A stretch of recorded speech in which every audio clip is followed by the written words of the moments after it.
It was Christmas Eve, a time when the air was filled with warmth and joy. The ham was perfectly roasted, the lights glowed softly, and my family was gathered around the long oak table that had been passed down to me from my mother. I had spent the last 2 days cooking, carefully whipping the potatoes until they were just right, chilling the cranberry sauce, and letting the pies, 2 pecan and 1 apple, cool on the counter, just as they had for the past 30 years. I was at my usual spot at the far end of the table, slicing pieces of honey-baked ham, when my 19-year-old granddaughter, Maya, glanced up from her phone. She spoke loudly enough for everyone to hear. Old people shouldn't take up space. She wasn't trying to be cruel. It wasn't a mean-spirited comment, more of a joke she thought would amuse her cousins. And sure enough, they laughed. Some nervously, some louder than others. My daughter Erica, Maya's mother, rolled her eyes, absorbed in her phone, as if it were all just harmless fun. But me, I froze. I didn't flinch. I didn't correct her. I didn't even ask her what she meant. I simply smiled, because sometimes silence speaks louder than words ever could. What no one at that table realized, what none of them had taken a moment to consider, was that every gift under that sparkling tree had come from me. The iPads, the sneakers, the spa vouchers, the designer handbags, and Maya's entire college tuition, all of it, every single penny, was in an account under my name. They didn't know that because I had never asked for gratitude. I had never told them how I drained half of my retirement savings to secure Maya's future. I hadn't reminded them that I spent countless hours holding her when Erica had to work night shifts, or that I had taught her how to read. I hadn't even mentioned how I cried the night she was accepted to UCLA. None of them knew any of this. But that night, as my granddaughter laughed at my very existence, something inside me snapped. I looked at her and no longer saw a child, but a woman who had forgotten the sacrifices made to get her where she was. So I stood up, quietly removed my apron, and walked out the front door, leaving everything, my pride, my love, and my years of devotion on that table. What they didn't know was that I was about to reclaim it all. Before we continue, let us know in the comments where you're watching from. And don't forget to like, share, and subscribe for more powerful stories. Before that night, I would have told you my life was full. Not extravagant, not perfect, but full. I'm Lorraine, 65 years old, a retired librarian, a widow, and until recently, the heart of every family holiday, birthday, and backyard barbecue. I was never the loudest voice in the room, never the one demanding attention, but I was the constant, the one everyone turned to when things fell apart, the one they could count on to make everything just work. And that's how I liked it. My husband, Walter, passed away 9 years ago. Cancer took him quickly, less than 6 months from diagnosis to goodbye. We have been married for 40 years. Walter was the kind of man who kept the gas tank full in my car and made sure the trash was always taken out. He called me Rainy, short for Lorraine, and always said I made the house feel like a home. After he died, I poured myself into my family. My daughter, Erica, was struggling to raise Maya on her own. Her husband had walked out when Maya was just 3 that I moved in for a while. Not forever, I assured her. Just until she could catch her breath. But that while turned into 5 years.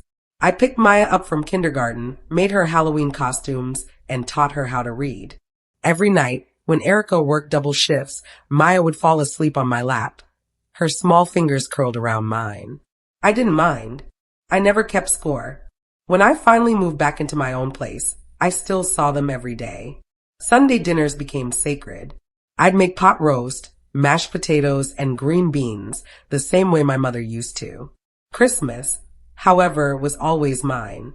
I went all out, garland on the banisters, pine-scented candles in every room. I baked so many cookies that the house smelled like sugar for weeks. I didn't just give gifts, I gave memories.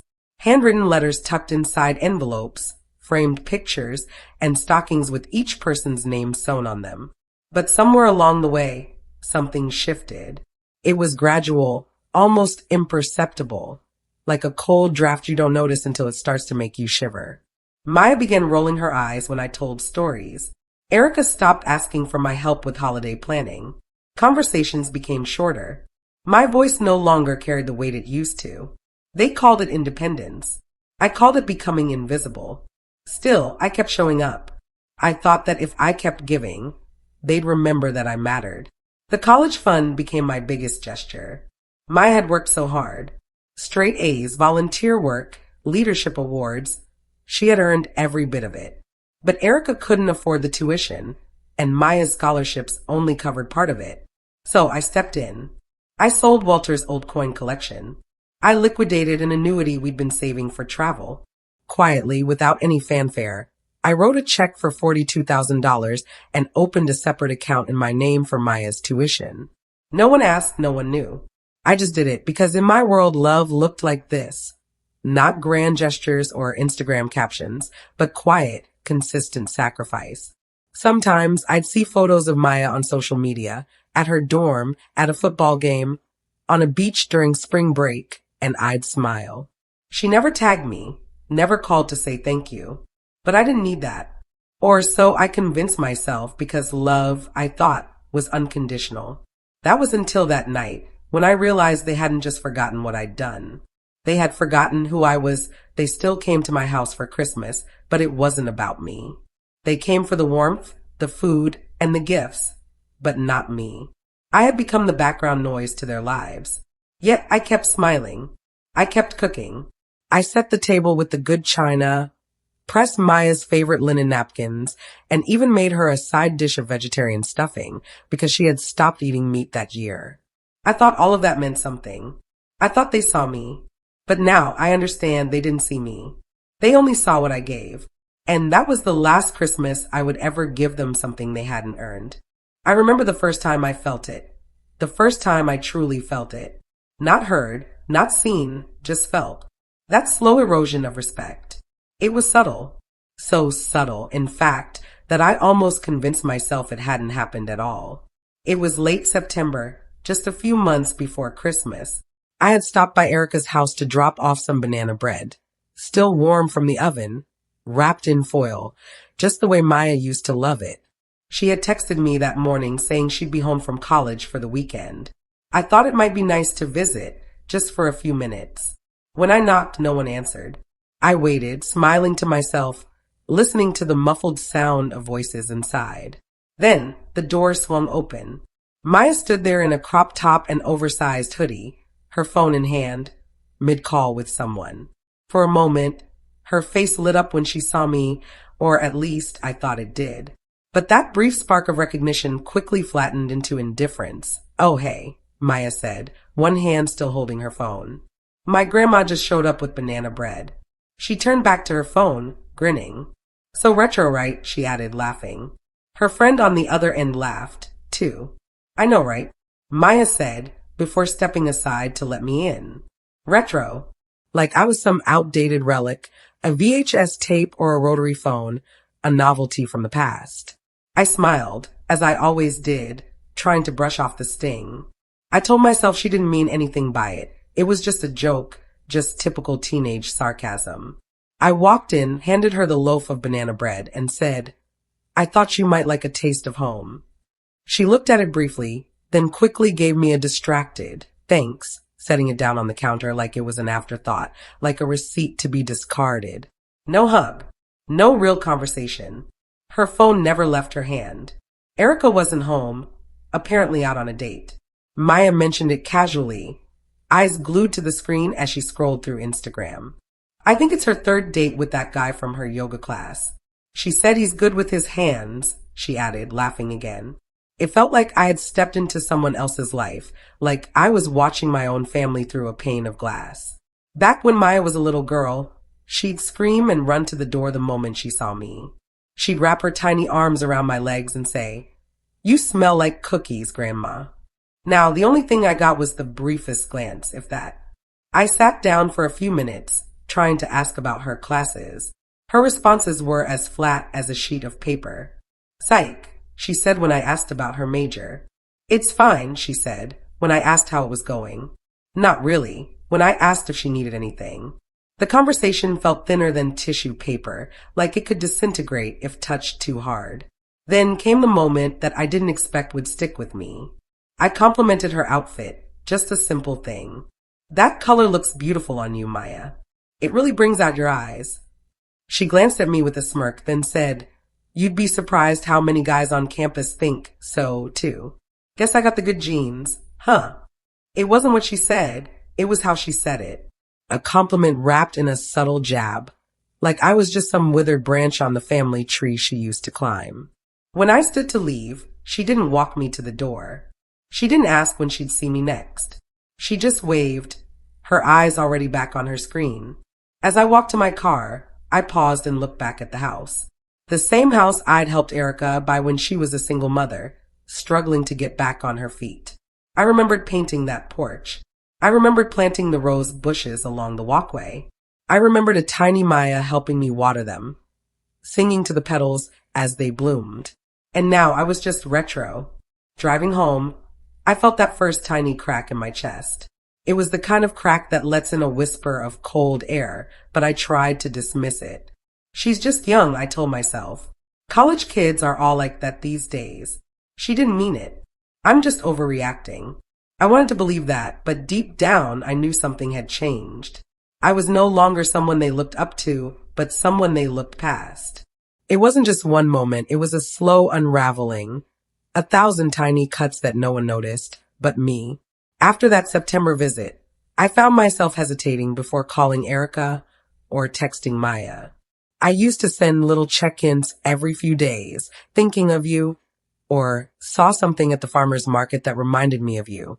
But their responses became shorter, colder. Maya often didn't reply at all. One morning in October, I texted Erica asking if she needed anything for the upcoming family potluck. She replied 2 hours later, already handled. Don't stress. No greeting. No thanks. No acknowledgement. Just a curt dismissal. Like I was a clingy guest rather than the person who taught her how to cook. I tried to tell myself not to read into it. I told myself it was just a busy day, nothing more. A few days later, I posted a photo from the fall fair on Facebook. It was just me, holding a caramel apple, smiling under a pile of orange leaves. I glanced through my notifications and saw that Erica and Maya had liked every post that week. From influencers, celebrities, even a picture of their dentist dog in a Halloween costume. Not mine. Not a single like. Not even a comment. I wasn't angry. Just hollow. Like I no longer existed in their digital world at all. It was as if I had become invisible in their eyes, a ghost among the likes and shares. At Thanksgiving, things took a turn for the worse. I had offered to host, but Erica insisted it be at her house this year. She told me I shouldn't work too hard, but I heard the unspoken message loud and clear. I was being edged out like a favorite recipe they decided to stop using. Still, I showed up. I brought my famous sweet potato casserole, the one with brown sugar crumble on top that used to have everyone fighting for the last bite. I wore my best emerald cardigan, the one Walter always said made my eyes sparkle. But when I walked in, no one even looked up. Erica was busy in the kitchen with her new boyfriend, Chase, a man with loud opinions and an even louder laugh. Maya was setting the table but didn't greet me. She just nodded at me while scrolling through her phone, placing forks without making eye contact. When we finally sat down to eat, no one said a word about the casserole. They complimented Chase's smoked turkey and Erica's store-bought cranberry chutney. When I offered to say grace, Erica quickly cut me off, saying, "Let's just eat before it gets cold." I felt myself shrinking in my seat. Maya spent most of the dinner talking about a leadership conference she had attended, bragging about how she was networking with future CEOs. She even joked about how old people didn't get TikTok, and Chase roared with laughter. I smiled politely, but inside I was retreating. I was becoming someone I barely recognized, quiet, cautious, invisible. After dinner, while everyone sat around sipping wine and watching football, I stood alone in the kitchen, washing dishes. No one offered to help when I dropped a plate and it shattered. Erica didn't even look up from her glass. "Just leave it, Mom," she said, annoyance creeping into her voice. "It's not a big deal." I bent down, my hands trembling, trying to clean up the shards. My knees ached, my eyes stung, and still no one moved. I felt like a burden in the very space I had helped build, like I was merely tolerated, not treasured. The next morning, I woke up to find my phone filled with Black Friday deals. I scrolled through ads for things Maya had asked for: noise-canceling headphones, a designer tote, concert tickets. I started making my usual list of gifts to buy for everyone, but this time I paused. What was I giving to people who no longer saw me? Love is not a transaction. I didn't need gratitude, but I needed meaning. I needed to feel like I mattered. Not just for my casseroles, not just for my money, not just for the space I occupied in a photo. As the days passed, that emptiness started to show up in ways I couldn't ignore. In the way I stopped humming when I cooked. In how long it took me to get out of bed. In the photos I used to print and hang now sitting in a pile on my desk. Even my garden, once my pride, started to wilt. I forgot to water it for a week. The roses turned brown at the edges. The lavender leaned sideways. It was as if the house itself knew I was fading. That's what it feels like to be slowly erased. Not yelled at, not attacked, just unseen. I wasn't angry. I wasn't heartbroken. I was disappearing and no one noticed. Then Christmas Eve came like it always had. Soft lights glowing in the windows, the scent of cinnamon and pine filling the air, and Nat King Cole's "Oh Holy Night" playing softly from my old stereo. I had been up since 5 a.m., basting the ham and folding linen napkins into poinsettias, preparing everything the way I always did. But somehow this year it felt different. I was preparing for a holiday that didn't seem to want me anymore. The house was warm and spotless. Every corner sparkled, every surface gleamed. Each plate had been placed with care, every detail attended to. I even set Maya's seat with a small charm bracelet I had found in a boutique months earlier, silver and delicate with a tiny M on it. I wrapped it in tissue and slipped it under her napkin, hoping the gesture would add to the night's specialness. I wanted desperately to feel seen again, to feel like I mattered. They arrived late, as usual. Maya came in first, followed by Erica and Chase. Erica called out, "Sorry, Mom." Traffic was a mess.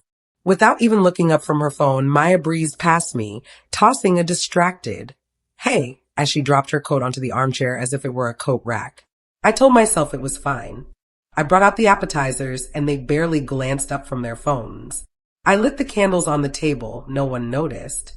Dinner started. I carved the ham, passed the dishes, and tried to keep the conversation flowing.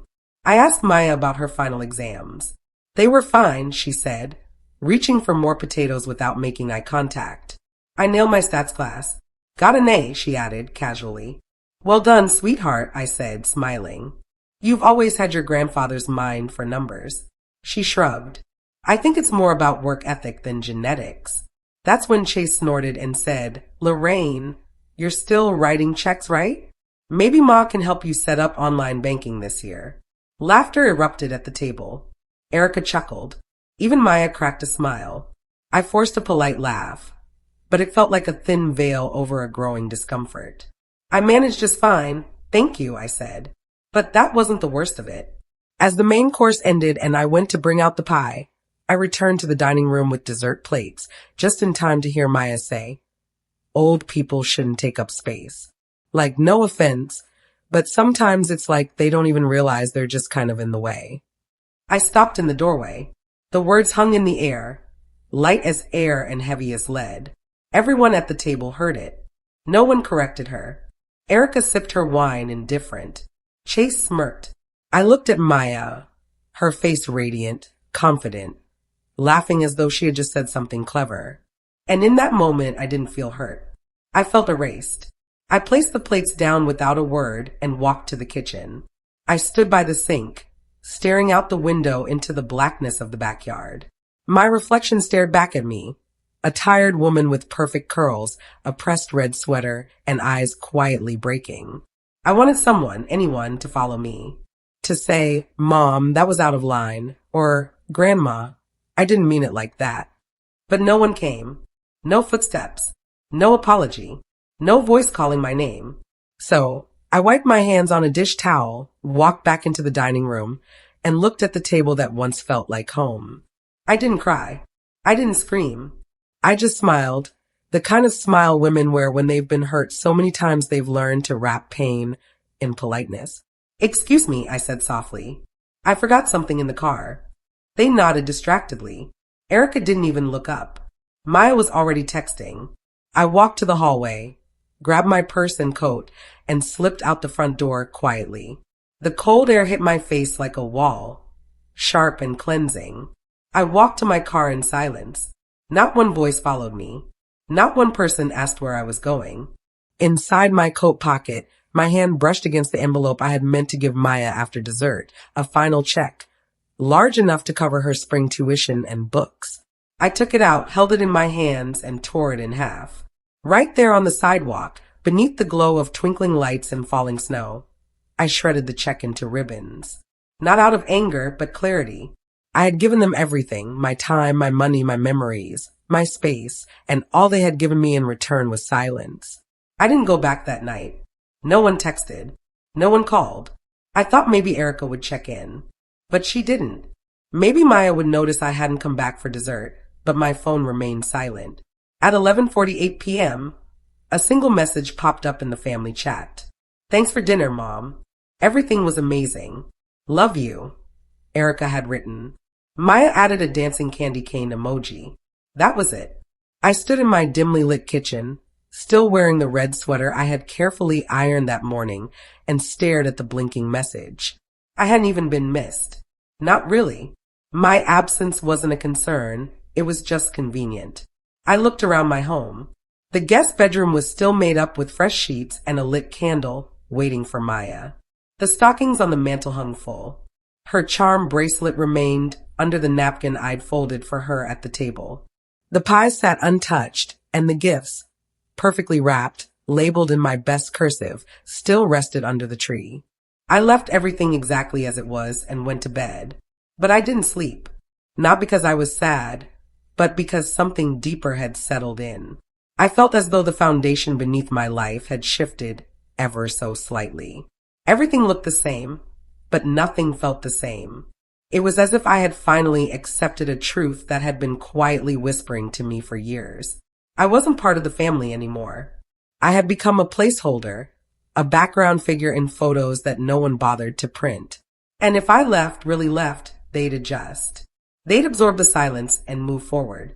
The next morning, I made a cup of tea and sat at the kitchen table, watching the snow fall and blanket the yard. It was beautiful, peaceful, untouched. And for the first time in a long time, so was I. There's something strange about grief when it stops begging for attention. Mine had settled into quiet stillness. No more hoping for calls. No more checking for likes. No more lingering at the edges of their lives, waiting to be invited in. That morning, I made a decision. I would stop showing up where I was only tolerated. I packed the gifts into a large tote bag, the candles, the scarves, the tech gadgets Maya had requested. I slipped the envelope for her tuition refund into the bag as well. Then, I loaded it all into my car and drove to the return counters one by one. No drama, no ceremony, just quiet motion. When the bank opened, I visited the branch manager and closed the college fund account I had set up in Maya's name. I requested a cashier's check for the full balance, had it reissued in my name. The clerk asked, "Would you like to inform the beneficiary of the change?" I smiled and shook my head. "No, I think she'll figure it out." That evening, I poured myself a glass of red wine and sat by the fireplace with a book I hadn't had time to read all season. The tree lights twinkled softly behind me, casting a quiet festive glow. I didn't take anything down. I wasn't punishing Christmas. I still loved it. I just didn't love what it had become. The following week, I sent a message to Erica. "Hi, sweetie. I'm going to take a little break from family gatherings for a while. I'm fine, just doing some reflecting. Hope you and Maya are well." No response. Not that day. Not the next. But I wasn't hurt anymore. I didn't expect anything. I had finally stopped performing for an audience that never looked up from their phones. Days passed quietly. I walked through the park, cooked only for myself, and began writing in a journal I hadn't touched in years. Slowly, I started to reintroduce myself to the woman I used to be before I became everyone else's support beam. I wasn't angry. That's what surprised me most, that I just knew I was done begging to matter. Some people leave rooms with loud slams, doors crashing shut behind them. Others, like me, leave so quietly that the silence they leave behind is louder than any words they could have spoken. I didn't disappear that night. I simply removed myself, and for the first time in a long time, I felt the faintest flicker of peace. The week after Christmas had always been my favorite time of the year. It used to be filled with soft leftovers, good books, and quiet, sleepy mornings. But this year, the silence felt heavier, thicker, more unforgiving. For the first time in decades, no one came to visit. No one called. The front door stayed shut. The guest slippers in the entryway remained untouched. Even the snow outside looked cruel. It wasn't magical or gentle, it was just cold. And it wasn't the snow that undid me. It was the silence. Not the peaceful kind, but the kind that made the walls feel like they were closing in, squeezing me into the emptiness. One morning, I found myself standing in the doorway of the spare bedroom, the one where Maya used to sleep. I stood there frozen, not knowing what I was doing. Her favorite quilt still lay neatly folded at the end of the bed. A small ceramic lamp shaped like a rabbit sat on the side table, just as it had all those years ago. I had kept it all this time. I walked over, sat on the edge of the mattress, and my gaze landed on the framed photo on the dresser. Maya, age 8, grinning widely with 2 missing front teeth, clutching a spelling bee trophy like it was the greatest thing she'd ever won. I had printed that photo myself, paid extra for the matte finish so it wouldn't fade. I picked it up, ran my thumb over the glass, and stared at it. I couldn't understand where I had lost her. Was it gradual? Was there a single moment I should have noticed? A decision I should have made differently? Or maybe the cruelest thought of all, was I never truly seen to begin with? That thought crushed me. It wasn't just about Maya anymore. It was about me, about all the ways I had allowed myself to be reduced to service. I had given so much, my time, my money, my love, without ever asking for anything real in return, because I didn't know how. I had built my worth on usefulness. I was the woman who showed up. The one who brought the extra casserole when someone needed it, who paid the electric bill when Erica fell behind, who remembered birthdays, who cleaned up after everyone left. That was my role. That was my identity. And once no one needed me anymore, I became disposable. I had no purpose, no audience, no anchor. That night, I pulled down the old photo albums. Not the ones I displayed on the shelves, the pretty ones, but the real ones, the ones stuffed with school pictures, crayon drawings, Mother's Day cards, and receipts from birthday parties I paid for, but never received a thank you for. Page after page, I saw my own hands in every memory. Holding Maya's hand at the pumpkin patch, cutting Erica's wedding cake, teaching Walter how to use the new microwave. I was there in every single moment. Yet, I was always behind the camera, behind the casserole dish, always in the background. I closed the album. My eyes burned, stinging with the weight of it all. I didn't sleep that night.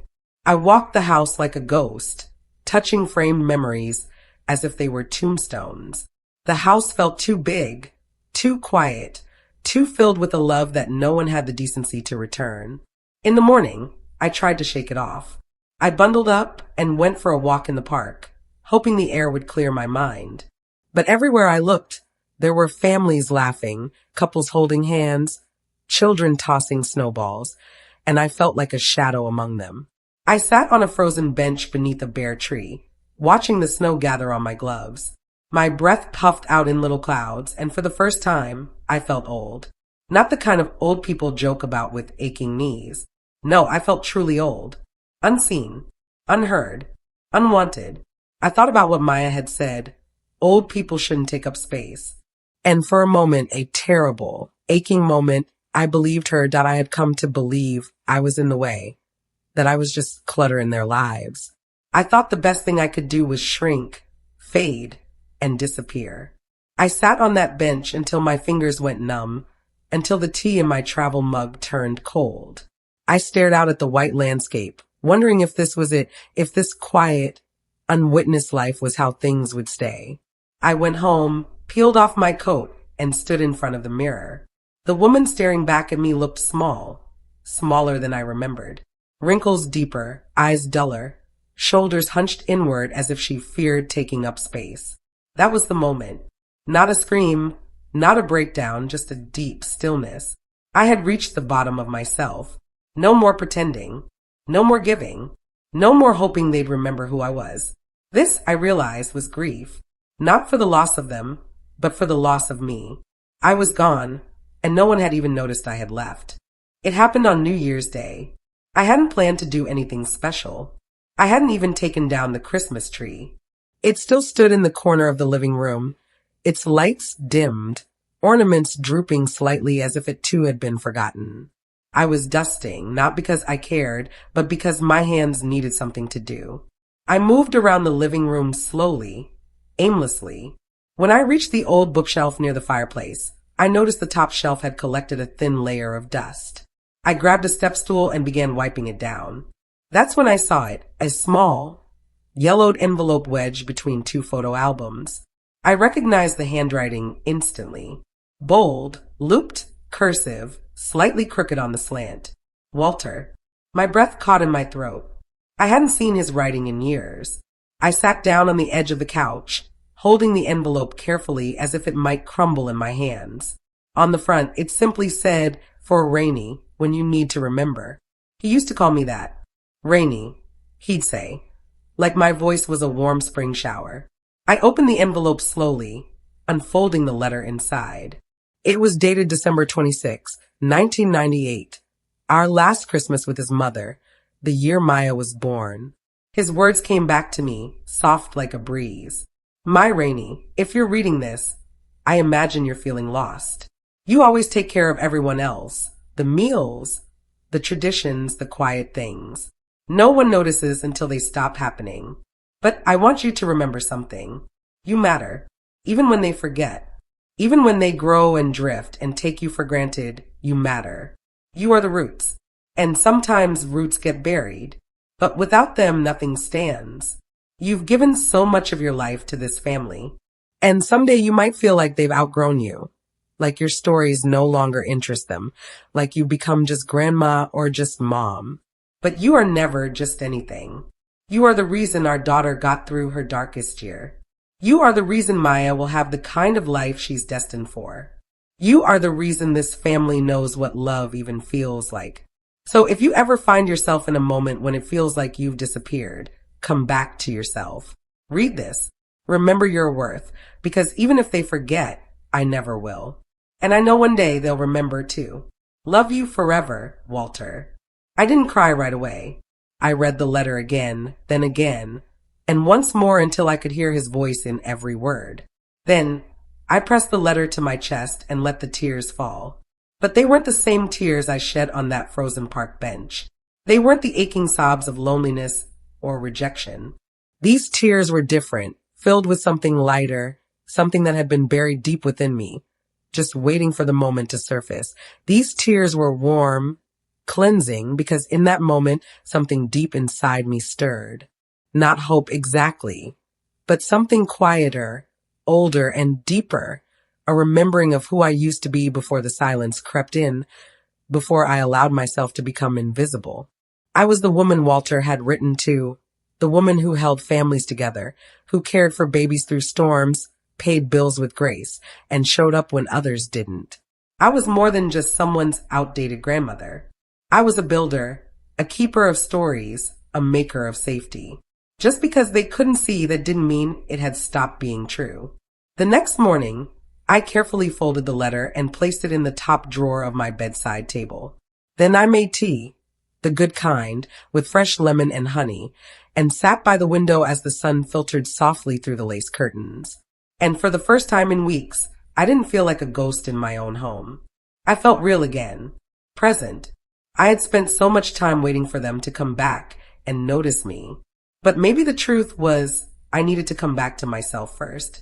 That letter wasn't just a reminder. It was a key. A door had been cracked open. Not wide, but just enough. Enough to let light in. Enough to let me step through. And deep down, I knew this was only the beginning. The day after I found Walter's letter, I woke up before the sun. Not because I had to, but because I wanted to. I didn't reach for my phone. I didn't check the family group chat or scroll through photos I wasn't in. I simply opened the curtains, brewed my favorite dark roast, and watched the soft light pour across the frost-covered lawn.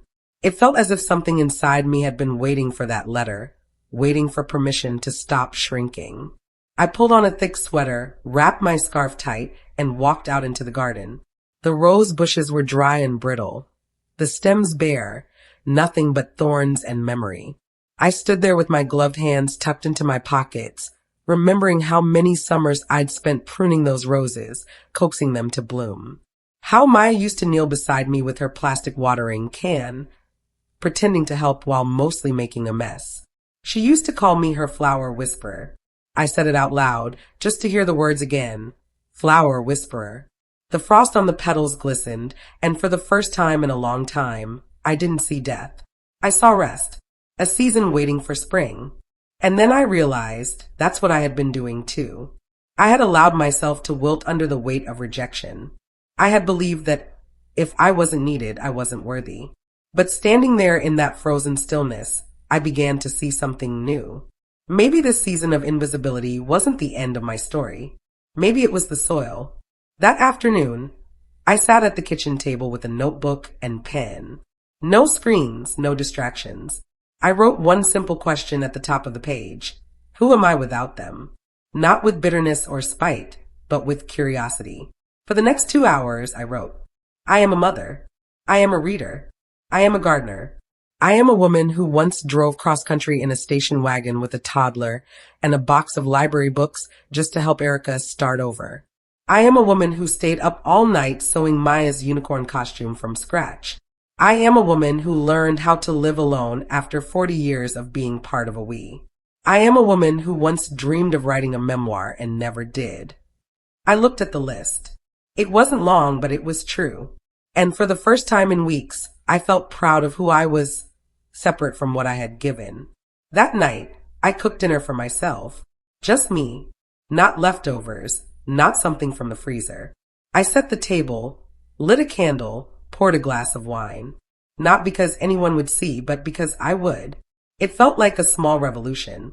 After dinner, I pulled out a box from the closet that I hadn't opened in years. Inside the box, there were old journals, fabric swatches from quilts I never finished, and a binder labeled book ideas. I flipped through it until one title caught my eye, written in my own handwriting, The Quiet Woman, Stories No One Asks For. I laughed out loud, completely forgetting about it. But the phrase hit me differently now. Stories no one asks for. I realized I had hundreds of them. Maybe it was time someone heard them, even if that someone was just me. The next morning, I dusted off my laptop, opened a new document, and started typing. The words weren't polished at first, but they were mine. Every day, I added a little more. Some days, I wrote about Walter, others about motherhood, aging, or grief. Some stories were reflections on silence.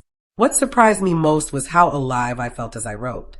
It wasn't about producing something for others. It was about rediscovering myself. Maya hadn't called. Erica hadn't checked in.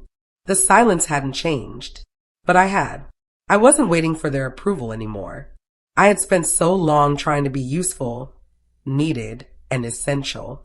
Now, I was simply me, and that was enough. I didn't need a seat at their table to prove my worth. I had quietly built my own table, steady and firm, and this time there was only one chair mine. The beauty of being underestimated is that no one sees you coming.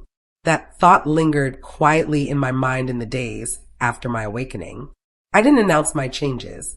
No angry letters, no dramatic posts. That was never my style. I wasn't looking for revenge. I wanted resolution on my terms. The first step was taking control of what I had once given away so freely. I started with the college fund. There was still a sizable amount left in the account, even after I'd torn up that final check on Christmas Eve. I had built that fund slowly over the years. Birthday checks I never cashed, retirement bonuses I never spent, small bits I set aside when Maya was still in pull-ups and piggy tails. After closing the account, I opened a new one. This time, not in Maya's name. This time, the beneficiary was a local community foundation that offered scholarships to first-generation college students, kids with dreams and no safety nets. The foundation director had soft eyes and a quiet voice when she asked, "Is there someone you'd like us to honor the fund in memory of?" I smiled and said, "Yes, my husband, Walter. He always believed education was a seed, not a transaction." I left the office with a handwritten thank you card and a warmth in my chest I hadn't felt in months. It wasn't about spite. It was about reclaiming purpose. Next came the gifts. All those Christmas presents I had returned. I took the refunded money and donated it to the local children's library. The one I used to volunteer at before Maya's tuition had pulled me in other directions. When I visited, the children's librarian, Nora, greeted me like an old friend. "We've missed you," she said. "The kids still talk about your pirate hat from story time." She walked me through the underfunded reading room, where shelves sat half empty and crayons were broken down to nubs. I made a quiet mental note of everything they needed. Later that week, I made a donation. Nothing flashy, just enough to cover new books, art supplies, and warm blankets for the reading corner. I also volunteered again, Tuesday afternoons, just like old times. The space welcomed me back like I had never left. No one asked what had changed, and I didn't explain because that was the gift of silence. It gave me space to breathe, to move freely without the constant scrutiny, to build something that wasn't dependent on anyone's approval. At home, I kept writing. The memoir I had uncovered, The Quiet Woman, grew more each day. Every page I typed pulled me further from the shadow I had been living in and closer to the woman I remembered being. I wrote about raising Erica through lean years, about Walter's slow decline and his quiet grace, about finding strength in solitude. And I wrote about Maya, not to shame her, but to understand. Her cruelty had hurt deeply, but when I began to see her through the lens of my writing, not just through the pain, something important clicked. Maya wasn't malicious. She was thoughtless, self-centered, yes, entitled, absolutely. But she was also a product of a world that taught her that aging meant irrelevance, that quiet love was less valuable than flashy affection. While this didn't excuse her behavior, it helped explain it. Understanding her didn't change my boundaries, but it freed me from bitterness. I didn't hate her anymore. I simply no longer gave her the power to define my worth. One afternoon, while sorting through old paperwork in the back bedroom, I stumbled upon the deed to my house. My name sat there, in thick black ink, all by itself. A wave of pride washed over me. I had built this home, paid it off myself, hosted decades of love, meals, and memories under this very roof. And then it hit me. I didn't have to shrink to stay in their lives. I chose who entered this space now, not out of pettiness, but out of peace. So I changed the locks quietly without fanfare. Not because I feared anyone, but because it was symbolic. Once, I had given away my keys freely, trusting they would be cherished. Now I held them with care. This wasn't a fortress. It was a sanctuary, and only those who recognized its value would be welcomed back. It didn't happen all at once, but gradually, almost imperceptibly, the weight in the room began to shift. For once, it wasn't resting solely on my shoulders. It started with Erica. She called one Monday afternoon while I was at the library, sorting picture books with Nora for the weekly read aloud. My phone buzzed in my coat pocket. I saw her name flash on the screen. Missed call. No voicemail. I didn't call back. Not out of spite. Just clarity. If she needed something urgently, I knew she'd try again. If she didn't, I wasn't going to chase the breadcrumbs of conversation anymore. She didn't call again for 4 days. When she finally did, it was Saturday morning. I was in the garden, trimming dead branches from my rose bushes. Winter's grip was loosening, and I could already see tiny green buds peeking through the brown stems. Life was returning 1 inch at a time. I answered, wiping my gloves on my sweater. "Hi, Mom," she said, a little breathless. "You've been hard to reach." "I've been busy," I replied simply. She paused. "I wanted to check on you. We missed you at New Year's brunch." "I didn't know I was invited," I said, the words slipping out more gently than I intended. That silenced her for a moment. "Well," she said slowly, "Maya mentioned you've been distant lately. She's confused." I almost laughed. "Confused?" "I'm sure she is," I said, gentle but firm. "But I imagine it's the first time she's had to wonder what I'm thinking." The conversation fizzled after that. No confrontation, just a subtle discomfort on her end and calm boundaries on mine. But something had shifted. For years, I had rushed to make things easier, smoothing every wrinkle, easing every tension. Now, I let the awkwardness linger. I didn't feel the silence. I didn't rush to rescue her from the discomfort of having to examine her own behavior. And that silence, heavy with unspoken truths, spoke louder than anything I could have said. A week later, Erica showed up at my door unannounced. I was baking lemon bars to take to the library for Volunteer Appreciation Day. She stood on the porch, tight smile in place, a bag of groceries in her hands. "I thought I'd make us lunch," she offered, standing there in the doorway. I didn't move. "Why now?" I asked. She hesitated. "I guess I realized you haven't been around." It didn't feel right. I nodded, but said nothing. She stepped inside, and the house looked just the same, but I could see it in her face. It felt different. There was something about the air, the quiet order, the absence of apology, that made her pause. We sat at the kitchen table while the lemon bars cooled, and the silence between us grew thicker. She tried to make small talk, asked about the library, the garden, my writing. I answered kindly, but briefly, not offering the usual warmth I had always given. I wasn't cruel, just balanced. Eventually, she got to it. "I think Maya is struggling more than she lets on," she said. "College is intense. She's feeling a lot of pressure." I stir my tea, waiting. She continued, "She feels like you've cut her off, that she doesn't understand what she did wrong." I tilted my head. She called me retro, said old people shouldn't take up space. Erica quickly corrected herself. She was joking. I didn't let it go. "She was careless," I said firm. "There's a difference." Erica looked down at her hands, uncomfortable. "She needs you," she murmured. I took a breath. She needed me when I was holding up her whole future. When I was quietly paying for everything, encouraging her, loving her without being asked. But when I stopped being useful, I stopped being visible. I leaned forward, my voice calm but resolute. "I'm not angry, but I won't be invisible anymore." Erica didn't argue. That was the moment I understood it clearly. The power had shifted. Not because I demanded it, but because I had stopped giving mine away. For the first time in my life, I wasn't trying to make her comfortable. I wasn't softening my truth to preserve her feelings. And she felt it. That afternoon, she left with a plate of lemon bars and a quiet hug. Not an apology, at least not yet, but it was the beginning of one. Later that night, I received an email from the Community Scholarship Foundation. They had already awarded the first grant in Walter's name. A young girl named Alia, the daughter of a mechanic and a waitress, would be the first recipient. She had written, "Thank you for seeing potential in someone no one else saw." I cried, but not out of sadness. It was from fullness, from a sense of being seen. Finally, I was giving to people who saw me back. And I wasn't begging for a seat at the table anymore. I was building something stronger, something rooted in choice, not obligation. And that, I realized, was power. It was late March when I received the message. Not a phone call, not a knock at my door, just a simple text from Erica. "Maya wants to talk. Only if you're open to it." I stared at the screen for a long time. I wasn't angry, nor was I surprised.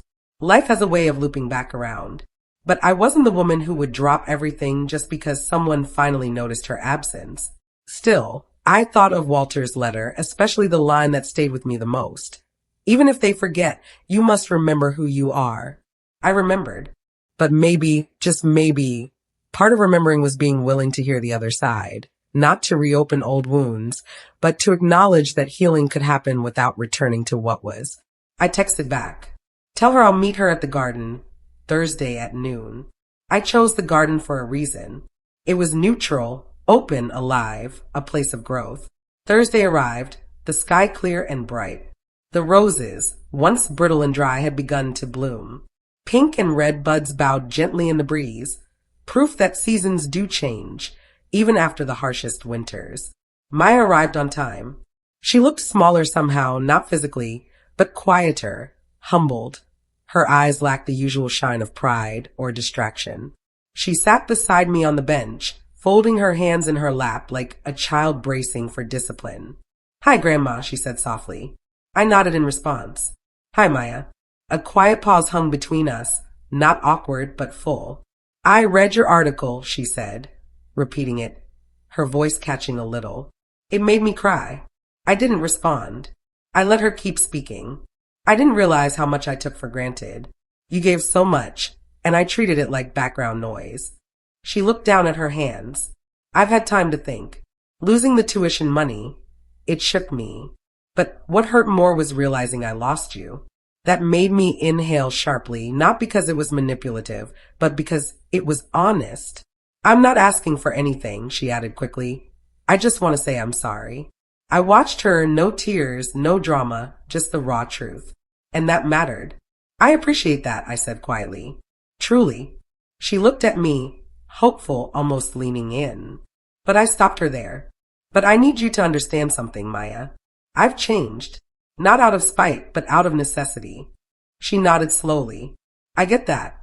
I can love you, I said, and still have boundaries. I can forgive you and still choose not to fund your future. Love doesn't always mean rescue. Tears brimmed in her eyes, but she didn't wipe them away. I understand, she whispered. I really do. We sat in silence for a while. I told her about the scholarship fund set up in Walter's name, about Alia, and how proud he would have been. When we stood to leave, Maya hugged me. Not like she used to, not out of routine, but with care. It was enough. Later that evening, I sat alone on my porch, wrapped in a soft shawl, as the sky shifted to lavender. A cup of tea steamed gently in my hands. The garden stretched before me, alive and vibrant, forgiving.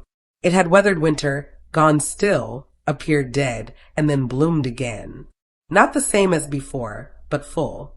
So was I. I wasn't the woman who once scrambled to be needed, to feel visible through service. I was simply Lorraine, a mother, a grandmother, a widow, a woman with quiet strength and a voice that had finally learned to speak without raising its volume. In the silence, I didn't feel small. I felt whole. I thought of all the women like me, overlooked, underestimated, passed over for being too soft, too quiet, too giving. I wish they could feel what I felt now. Peace, ownership, light.